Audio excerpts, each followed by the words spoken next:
Des maths et bienvenue dans cette nouvelle vidéo en partie inspirée par l'actualité. Enfin, si vous regardez ça en 2024, j'espère que ce n'est plus l'actualité. Donc je vais vous présenter 4 épidémies qui ont touché la Bretagne et sa population à travers l'histoire. On y va!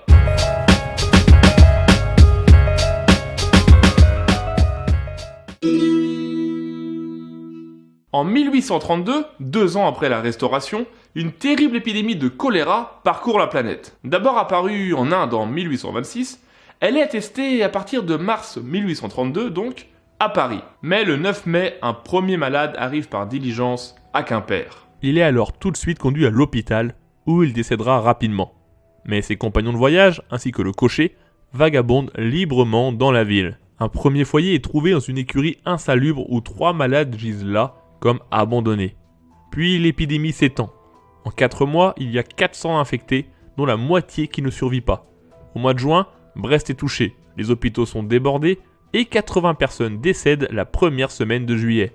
Des malades sont recensés jusqu'à Morlaix et des mesures sont prises pour tenter d'enrayer l'épidémie en vain.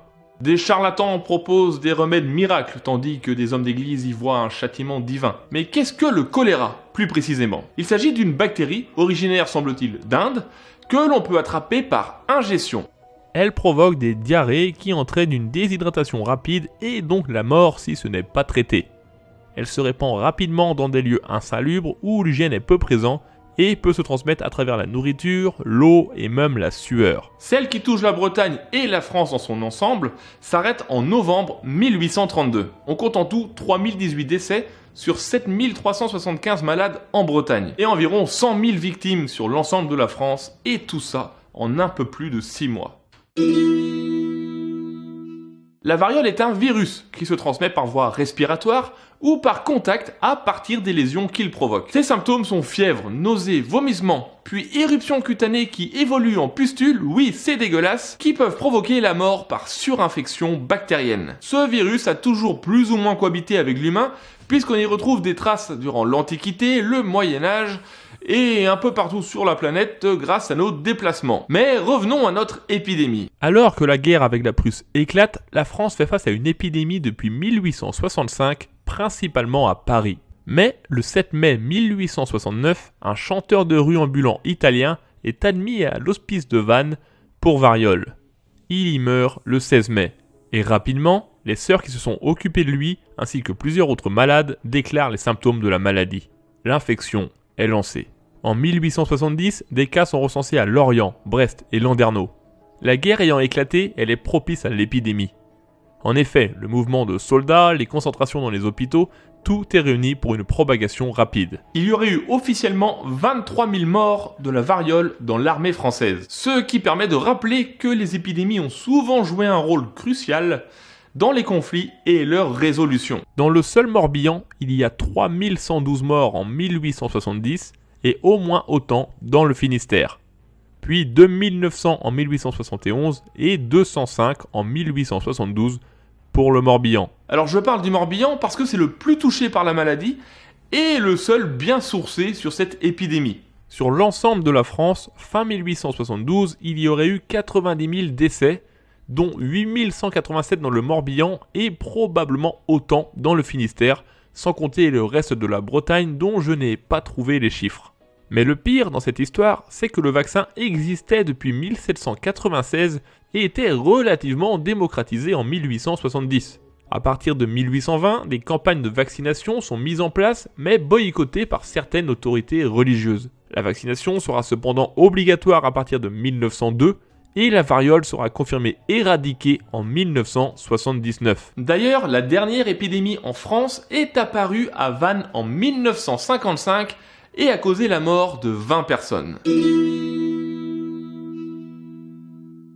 Bon, là on attaque du plus lourd, des épidémies plus spécifiques à la Bretagne et liées entre elles. La dysenterie peut être provoquée soit par une bactérie, soit par un parasite. Je ne vais pas revenir sur les différences entre les deux, mais sachez qu'elle se transmet par de l'eau contaminée. Et principalement si l'eau potable est contaminée par des eaux usées. Les symptômes sont, entre autres, une gastro-entérite aiguë avec présence de sang dans les selles dû aux abcès des parois intestinales. Toujours est-il que la dysenterie a toujours été la compagne des sociétés humaines et que dans le cas de la Bretagne, il y a eu 3 épidémies particulièrement importantes au XVIIIe siècle. L'origine de celle-ci provient apparemment d'un équipage débarqué à Brest en août 1741. Arrivant des Antilles, ils rapportent avec eux la dysenterie et le typhus, propageant ainsi non pas une, mais bien 2 épidémies. Alors très rapidement, le typhus est une bactérie transmise par des poux ou des puces, très souvent liés aux rats. Il provoque d'énormes maux de tête, fièvre, puis des délires oniriques qui mènent à un coma avant de mener à la mort. Sympa. Très rapidement, le port et la ville de Brest sont contaminés, puis l'épidémie se propage au reste de la Bretagne. En septembre, Saint-Brieuc est touché. En octobre, un arrêté du Parlement de Bretagne rappelle l'interdiction d'inhumer dans les églises et les chapelles. À Guingamp, le nombre de sépultures augmente de 45% par rapport à l'année précédente. Le nord-est de la Bretagne est dévasté. Fin 1742, alors que l'épidémie semble passer, on estime à 40 000 le nombre de victimes des épidémies conjointes de typhus et de dysenterie sur une population bretonne totale d'environ 1,5 million. Mais ce n'est pas fini. Puisqu'en 1757, rebelote. Un nouvel équipage propage le même combo dysenterie-typhus qui a le droit au doux nom de maladie de Brest. Cette fois-ci, l'épidémie touche autant Lamballe que Morlaix, Quimper, Lorient ou Vannes. Le nombre de décès est estimé approximativement à 20 000. Et histoire de couronner ce siècle décidément bien compliqué pour la population, quand ça veut pas, ça veut pas. En 1779, une nouvelle épidémie se déclare principalement dans l'ouest de la France, et principalement en Bretagne. Alors, plusieurs pistes pour celle-là, une escadre qui débarque à Brest en avril 1779, des marins qui débarquent à Concarneau, ou des marins qui ont débarqué à Saint-Lô en Normandie, mais qui sont venus en Bretagne à Montcontour. Toujours est-il qu'aucune ville n'est épargnée de Châteaubriand à Gourin, en passant par Josselin, Nantes ou Fougères. Un an plus tard, le bilan est aussi lourd que celui de 1741, environ 40 000 morts en Bretagne. Ce qui nous donne donc approximativement 100 000 morts en 40 ans. Par la suite, il y aura d'autres épidémies de dysenterie, mais moins meurtrières, comme celle de 1872 ou de 1888. Elles seront principalement localisées dans le Finistère, avec, en général, comme point d'origine, Brest. Alors pour finir, on va parler d'un grand classique, la peste. Même si pour le coup, les informations concernant la Bretagne durant la période médiévale sont extrêmement rares, mais elle fut, comme toute l'Europe, durement touchée. Et puisque c'est une des épidémies les plus meurtrières de notre histoire d'être humain, je ne pouvais pas ne pas en parler. Alors il existe 2 sortes de peste, bubonique et pulmonaire. La première est la plus courante. Elle est provoquée par une bactérie, la Yersinia pestis, qui se transmet par les puces présentes essentiellement chez le rat. Mais la peste bubonique, premier stade de l'infection, évolue dans son hôte pour devenir une peste pneumonique qui se transmet alors d'homme à homme par voie aérienne. Il est compliqué de savoir spécifiquement quelles ont été les épidémies de peste, puisqu'au Moyen-Âge, ce terme était utilisé pour définir d'autres maladies comme la dysenterie ou le choléra. Mais la première épidémie avérée semble être la peste justinienne, qui apparaît en 541 pour disparaître vers 750. Les historiens pensent qu'elle est responsable de la mort de 25 à 50 millions d'Européens. Oui, on est sur une toute autre échelle. Et celle qui nous intéresse ici, et qui est la plus connue, est la peste noire. Décelée en 1347 à Marseille, elle semble être la base de toutes les autres qui en découleront, et ce jusqu'au 19e siècle en Europe. Très rapidement, en 1348, Quimper est touché, puis cela s'étend aux autres villes.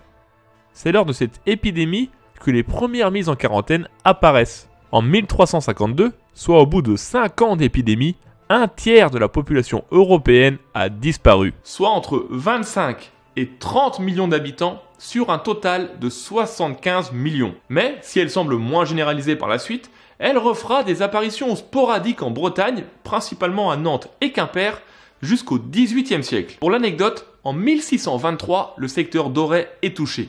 Et des mesures sont prises pour tenter d'enrayer l'épidémie. Une quarantaine de 3 semaines est imposée aux personnes ayant pu être en contact avec des malades.